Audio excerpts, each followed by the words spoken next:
Welcome to the Tunisian Crochet World podcast. My name is Barbara, a designer from Columbus, Ohio.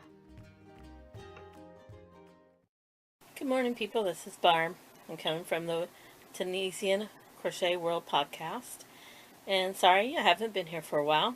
Life's been getting in the way.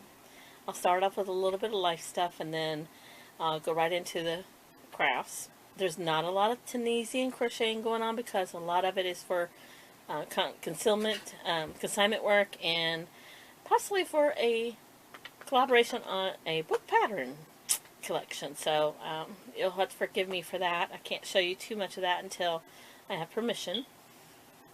But what I'm going to do is jump in and tell you a little bit of why I've been so busy. Life stuff has been, like I said, getting in the way. My poor car definitely died. So Mia is no longer with me. Poor thing. So I have to find another car. I have been blessed with somebody that's let me use one of the cars off their car lot, so that it's a family member, so I have a way to get to work, so you don't have to worry about that. Speaking about work, been working lots of hours, lots of overtime, even holiday pay, working about 50, 60 hours a week for the last 3 weeks. Taking this week off, no overtime this time, none, getting burned out. Doing a lot of writing, other than the possibility of getting published in a magazine and a pattern book collection. I have sent out 9 proposals for books to publishers for nonfiction crafts, and I've been working. I got a little hit 2 months ago. I did a what they call Harlequin's Blitz contest, and even though they declined me and gave me this nice little review, she happened to pass it on to one of her other editors last month when they were talking at lunch. And so now they want sample chapters. So I've got them knocking. Hopefully something good will come out of it. So I've been working on that. Let's see what else have been keeping me busy. Been doing a lot of sewing. Some of them are samples, which I can show you. I just won't tell you which ones are samples. And I have got some crochet done. Just not Tunisian. Tunisian one I'm working on for, like I said, for a publication and for a book pattern club. So let's just get right in. I do have 2 tutorials. One of them I'm going to save at the end because I did publish it last month, I believe it was. It's for the double-ended Tunisian crochet with my black mat. I haven't finished it, but I got some progress on it. I'm going to keep on going. I think later on, when I'm not so busy, I'm going to work on developing some projects with it, because it looks like it's going to be fun for the winter.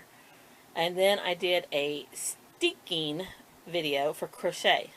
Remember my beautiful pink sweater that I made that had the peekaboo sleeves that I was so mad that it came out like this wide, even though it's boxy? I didn't want it to be that wide. So I will put it, it's a picture tutorial if I can talk this morning, to show you step by step on how I sticked it. As you can see, this is my practice one, and it did work.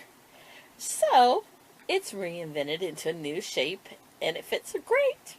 So I'll insert a picture of it and the tutorial at the end of the video, maybe here, and then you'll have one at the end, because if you've already seen that one, you can not have to watch to the end. Okay.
And then I'll move right along into finished objects. I will not keep you in suspense. I'll show you my crocheted one first, since it's sitting right here. It's not my pattern. This pattern is off of makeandocrew.com. I can't remember her name, but she is fabulous. I love her to death. You have to follow her. This is just one of the cardigans that are on her website that is so easy and so genius.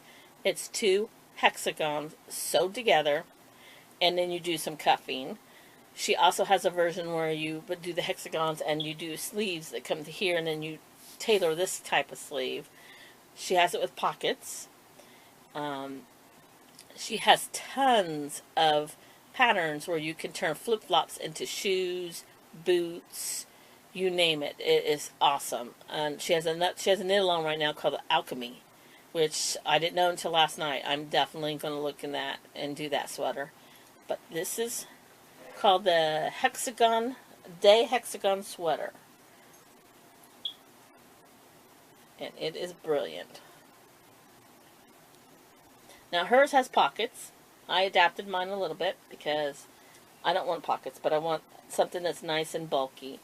And her day one has the sleeves that go here and down. I wanted mine all the way down, and I wanted the little caps. But it's a hexagon, and you see here's the hexagon part.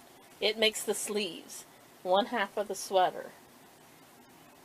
It makes the sleeve and the body, and then you seam it together. You seam the two together, and it makes the whole sweater. No shoulder seams because the hexagon. There's the other hexagon. So cool. So cool. Just love it to death. I've already decided that everybody's putting their orders in because they all want it. It is so great. It's big. It's bulky. It's like a Como style, but I just love how the design is. See, you can see, I don't know if you can see this, but you get the hexagon going. And when you start off the hexagon, you think, I'm doing it wrong because it's wavy, but it's supposed to be because when you turn it, it turns it sideways like a upside down L. And the one part of the L is your sleeve, and the other part is your down here. And if you do the second one the same way, and it just makes a perfect sweater. You just seam up the back. Now, she said you could make it into a coat. All you do is once you've seamed it, you just start at the bottom and then just crochet back and forth, back and forth, back and forth, back and forth. And you make it long like a waistcoat. Perfect. Smart, smart, smart. So, check out her site. Follow her. Give her some love. She is just fabulous. I just love her to death. And then I'm going to go right into my sewing, which, like I said, has been a lot, which I don't mind. The first one is my Japanese bag that I made. And it's got 2 zippers on the top. And it holds a lot. It is gorgeous. Happy about that. Then I did this cute little skirt. It's nothing fancy, but it's a cute little skirt to wear with polka dots and the trim. So I did that. And then I did another skirt. It's a fake wrap skirt. And it's cute for the summer. And this is where I learned my French seams. It is all French seamed, which is really, really cool. Makes a really nice finish for your skirt so that if it moves around and blows up, you don't see any ziggy-zaggy seams. And then I made this cute little tank. And it's got these little pockets on it, and it flares out at the bottom. And now I have to make a little undershirt because it is super thin. But I made that. And it's got the high and low on the bottom. So that was that.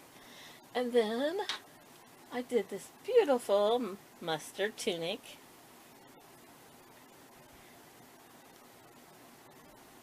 And I played around with my embroidery part of my machine. And I did that. And then I did this little custom cord so you can tighten it up. And it's got the flared bottom too. And I'm going to make a tank to go under it. I have it. But also I'm going to make it. I saw this pattern for a cow. That it's an infinity cow. And part of it is this material. And the other part's going to be silk cheetah print. Which matches the stones and the cord. And it's going to go around for the winter time. So that way this turns into an all-season outfit. But yep. And that's my sewing. And like I said, I don't have anything done on the Tunisian. Let's see, what else am I doing? My gray shawl is still at the same point. I've got to the section where I'm trying to do little baskets, little pots with flowers on it. So I'm trying to learn that in Tunisian. It's working, except for it's leaving some holes on the side, which I don't like. So I'm going to redo that part. So that's still on hold. That's still working. My raglan sweater is still in progress. I have not worked on it. I probably did maybe 3 rows, but it's at the point where it's supposed to come off onto other needles. So I'm working on that one. Trying to think. New yarn. The only new yarn I got is Shawl and a Ball. I've been playing with my mandalas. That's what the sweater was made out of, is 2 mandalas put together. It was really pretty. Stuck on them for a while. The color change, I think. The bright color change is what's getting me on that. Plus it's a thinner. It's almost like a number 3, so I like it. So, trying to think of anything, future projects. Well, as you all know, because you love it too, we want to cast on everything. We want to start everything. I've been trying to keep myself refrained to try to finish the projects that I'm on. I'm very happy that I got my pink sweater back. That's going to be great. I want to make a camisole to go under her. So, I don't know. I think my next one's going to be, there's this pattern for socks that you don't have to really worry about the heel. I think I'm going to try that for winter to see, try to get some socks done up for winter. I am going to do one of her shoes. I do have my flip-flops ready. I bought them at the dollar store for $1. And she turns them into these cute winter boots. Like I said, go on to makeanddocrew.com. She has patterns for those. She has a moccasin pattern. I like to try those. Because those would be really fun to do. So, yep. I want to thank everybody for watching. I wanted to thank all my new subscribers. I want to thank everybody who has bought patterns.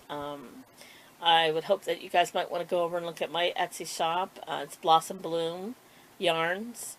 I have put some new yarns out there that I've dyed. I haven't really showed the dyeing off yet. Still in the process of getting them done as a recipe. Right now they're mostly like one-of-a-kinds or close to one-of-a-kinds. And I know with dyeing yarns you can't get the same skein to look like the same skein. You can get them close but not a lot. But I'm still working on it. I'm also working on a line of minis. And I don't think they're ready yet. I think the collars are they go from one to the next, but not in a softer gradient. They're in a sharp gradient, and I don't like that. I sort of want them to blend a little easier. So I'm working on muting some of the tones so that they all sort of go together. So I'm working on that. So stay tuned and watch that. But go check out my shop. Show it some love. There are some great cottons right now on there. I've got some apple martini cottons, some vintage. It's got duck blue in it, and some peaches and pinks. I've got some dirty rose color over there, which is really pretty. Let's see, what else do I have over there? I got some bags in there where you can actually collar the front panel. You can doodle. Those are nice. Those are fun because you can change those around. I might come out with a new one that's yarn based. Right now they are butterflies in Paris. I might come out with one with a yarn base where you can doodle. I have some products on Redbubble that are yarn based. They're cats with big giant eyes that it has yarn balls in it, and you can color those. I think I'm going to stick that same logo on a bag so you can color your own logos. So that's what's going on in the future. Like I said, if you need anything, just drop me a line at the in our Ravelry group or at the bottom of the YouTube, or email me on Ravelry. So yeah, like to see what you guys are doing. So tag me in some of your projects so I can see what's going on. And I hope to see you again soon. Sorry for taking so long, but hopefully you'll have another video out really quickly. But stay tuned if you haven't watched for the double-ended Tunisian tutorial. It'll be at the end, and check out the steeking. It's so fabulous because, I mean, we're all changing our weight sizes. So if we have all these sweaters that are beautifully made for a larger size and then we lose weight, we don't want to just throw them away, and we definitely can't take them apart after we've had them for years. So steeking is the way, and it's so easy. So stay tuned for that tutorial. That, like I said, will be inside this podcast. And then until later, keep on hooking and have a great day. Bye.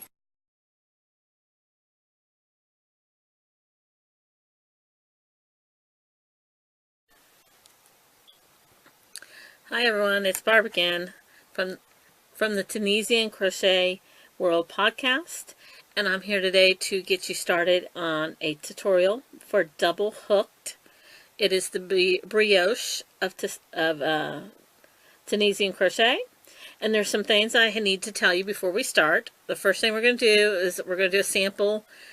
I'm going to show you the setup rows. Rows 1 and 2 are setup rows. I just chained, just for this sample, like 13 stitches, just so that we can start it. But I want to read some notes, so these are important notes. Now in Tunisian crochet, we don't turn our work, and there's always the right side is facing us. But in double hook, you turn the work after the forward pass. They say there's no right or wrong side. I say there's a right side, and I put a little marker on my right side because when I go to put it down and go off to work or come back, if somebody's turned your work, or the dog's knocked it off, the cat's knocked it off, you don't know if you've turned which way it's been turned. So I find it easier to mark the side that is what I call my right side. And I also put a marker on the end of the hook to show me what one I'm on. And I always try to stop, because the process goes all the way through, and there is total of 6 steps, and then you only repeat 3 through 6. So I always try to end on a 3.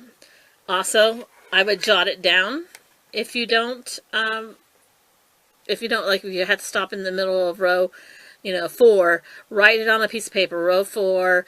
Make sure you mark the side that you're supposed to start working on, because if not, it is crazy to try to figure out how to get back to where you're at. Okay, so now I'm going to show you the setup rules.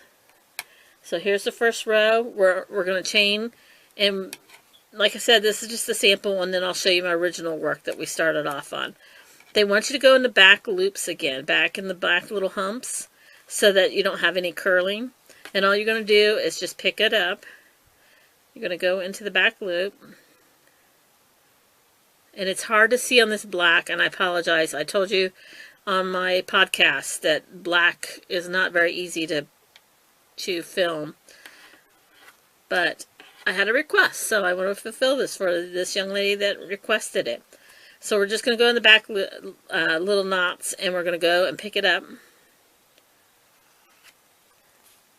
Yarn over, pull through just like we would do on normal.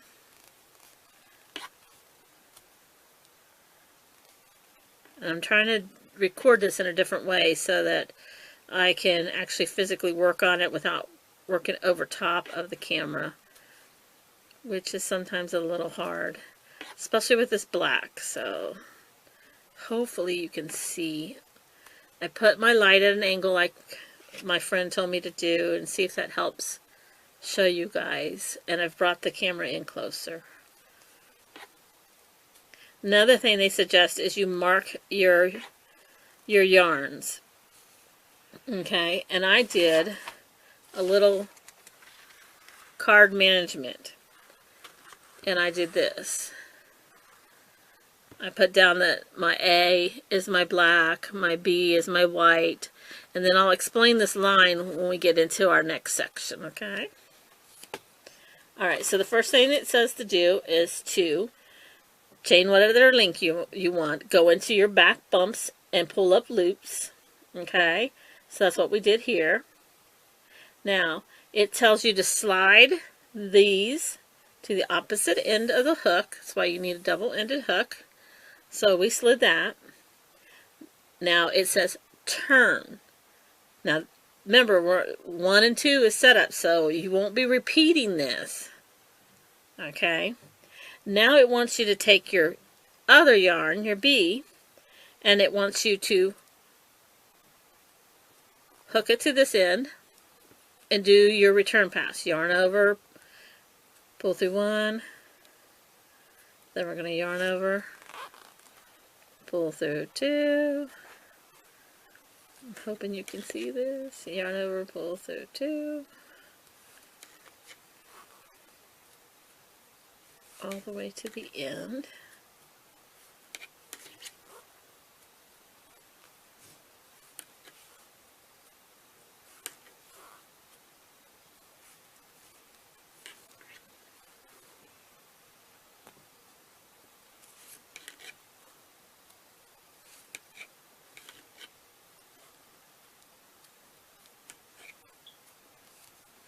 Tighten up your little black stitch. Okay, so your first row should look like this. I don't know if I can get it closer to you to see. Okay, now these two rows you will not repeat. This is just your setup row. Okay. Now, with row 3, it's going to tell you to pick up your B, which is my white, okay, because I've labeled my black as A, and this is B is my white. And then what I'm going to do is you're going to go through the spaces, just like we did with the goblin stitch in my last tutorial. So you're going to go in here, in that space, and yarn over and pull up. Yarn over, pull up. Yarn over, pull up. Yarn over, pull up. I'm going to do that to the end.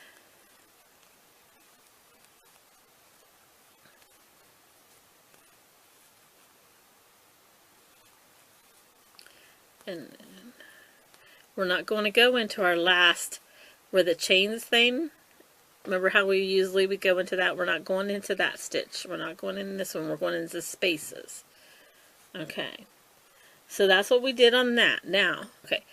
Now that we've got all those through the spaces, we're going to slide our work to the other end of the hook. And then we're going to turn. Now we should have our black working yarn here and our white working yarn here. And now it's going to go to row 4. Row 4 says to take A, which is our black yarn. And we're going to do our return pass. Yarn over 1. Yarn over and pull through 2. Yarn over, pull through 2.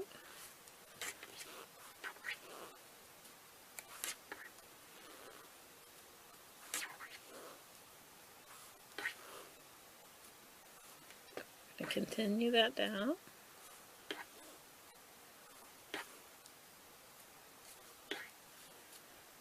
And this last stitch, we want to tighten that up a little.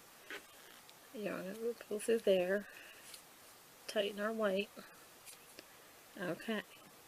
Now, we do not turn on this row. Do not turn your work. Do not slide your work on row 4. Now, it says on row 5, it wants you to carry up the white. So what you're going to do is basically you're just going to pick it up and bring it up here. If I can get hold of it.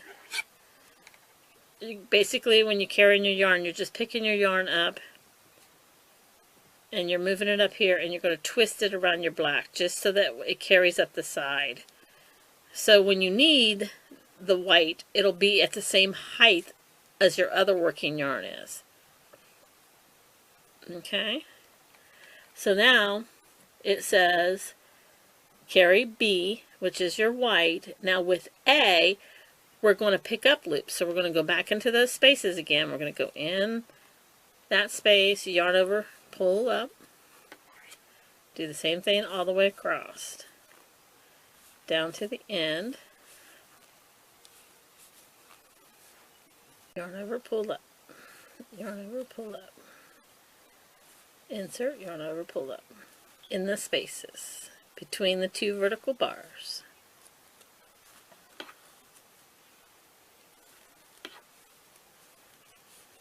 Okay, that is row 5. Now, we've picked up all of our bars, and we got them all the way through the stitches. Now we're going to slide to the opposite end of the hook. So we're sliding them down to the opposite end, and now we're going to turn the work. So turn the work. Now, as you notice, the pattern's starting to happen.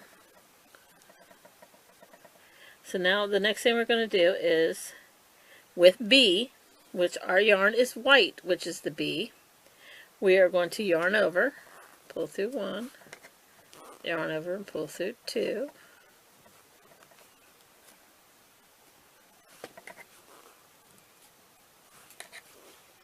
now we're doing this with 2 collars. You can do it with 1, but they say when you do it with 1 collar, you need to mark each ball. Like say you're doing it with 2 whites, you want to make sure you put a little sticker or something on each ball that says A or B, so you know which balls to be using. And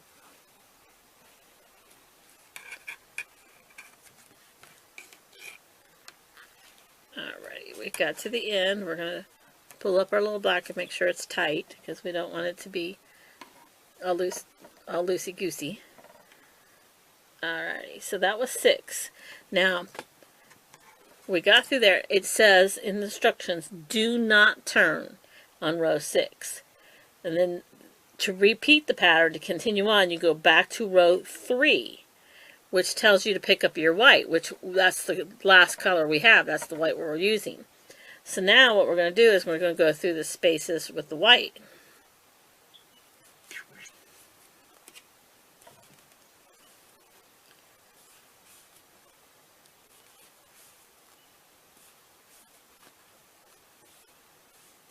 Now we're going to continue down here.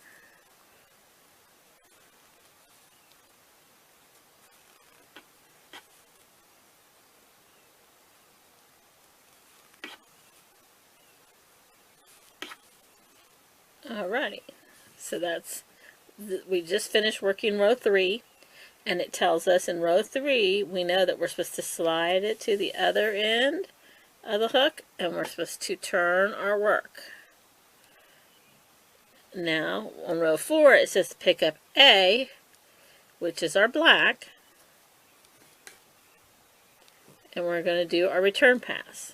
So we're going to yarn over and do 1, yarn over and do 2, yarn over, do 2, yarn over, do 2,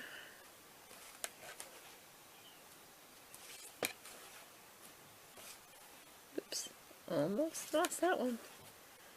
Continue, continue, continue.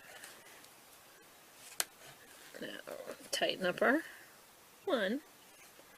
Okay, so that's 4. Now remember, on 4 we do not turn. It says do not turn. We're going to carry up our yarn. So we're going to carry up our white yarn. So like I said, you just pull it up and bring it up here. And I always cross mine over. It's just something I've always done, just so that way it's ready for the next height. And then with A, with our black, we're going to go and do the same thing that we're supposed to do. We're going to go through the spaces again. Move that little white out of the road. Now, you get to the end.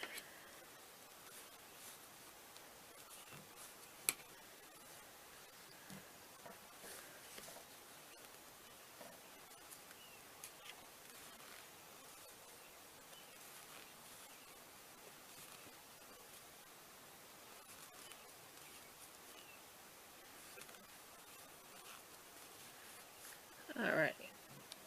Now, so we got all that. Now this is where we're going to slide it to the other end of the hook. And we're going to turn our yarn. And now we're on row 6. And row 6 says with B, which is white, for us, we're going to do our yarn over and pull through our forward pass. 1, 2,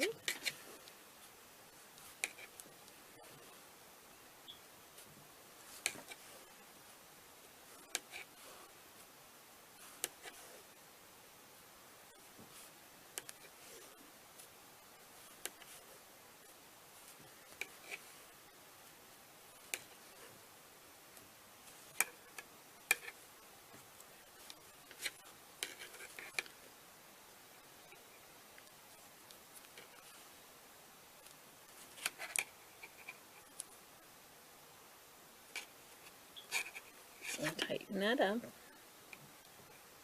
Okay, that is row 6.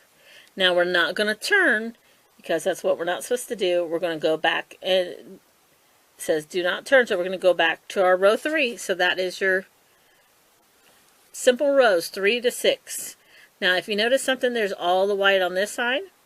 If you turn it over, all barely can see because of the black, but black is on that side.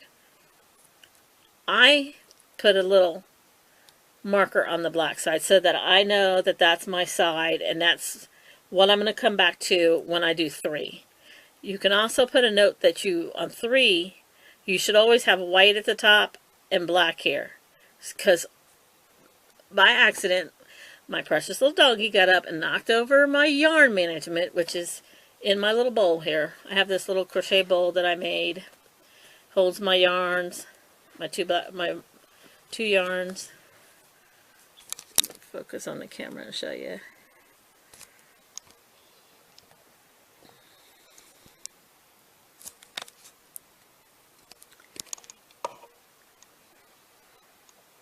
Oh, I can get it. There we go.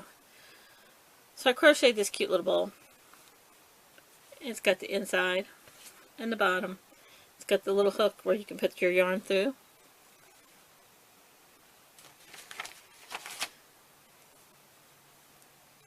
And so I have my yarn management in that, which really keeps it going. Even though I got big balls, I should have did smaller balls.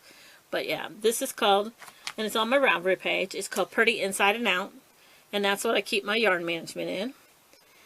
And then I'll show you what I had on the big podcast when I was doing the last podcast 3. You see my big piece of work I was going to make the rug in. You still see the white there, black there. If you can see, I have a little marker there and a little one there. It shows me that I'm done. I'm on round 3. So as you can see, the white at the top, black side. So I know that I am supposed to put my hook in here and I'm supposed to work. Because guess what? What if I do this? And I pick up and I put my hook in there and I start to try to do it. Or even start with the wrong yarn on this end. Say I decide to start doing the black. It's going to be, you're going to have reversed the whole thing you did. So now your white is going to be on that side and your black is going to be on this side. You might want it that way, but you know, that's fine. But you should mark the end so you know when what side you've got to start with and what you want to turn with. And that's what comes into this little chart that I was showing you. What I did is I wrote down white, then I turn, black, no turn, black, turn, white, no turn, back to row 3. I wrote that chart down just so that it makes it easier, so when I go to to pick it up and start again, because I might be gone from a project for 2 or 3 days and then come back and you got to go, oh no, where did I do? And trust me, just like brioche, if you don't know where you started and end from, mistakes are hard. And when you unravel this, and I suggest you do unravel it so you can see how it works, but it also shows you how to fix it, it's not as easy as you think. Because you get going back and you've got to remember which row you're on and which row you took out. So if you follow this little chart, you'll find it a lot easier. Okay? So hopefully that'll help you guys, and I hope you like this video. And let me know if you have any questions. I'm going to write out the steps in English with my A and B and this little chart, and I will put it in the show notes right below this tutorial for you guys to have. Okay? And I hope you enjoyed it, and I'll see you later. Keep on hooking.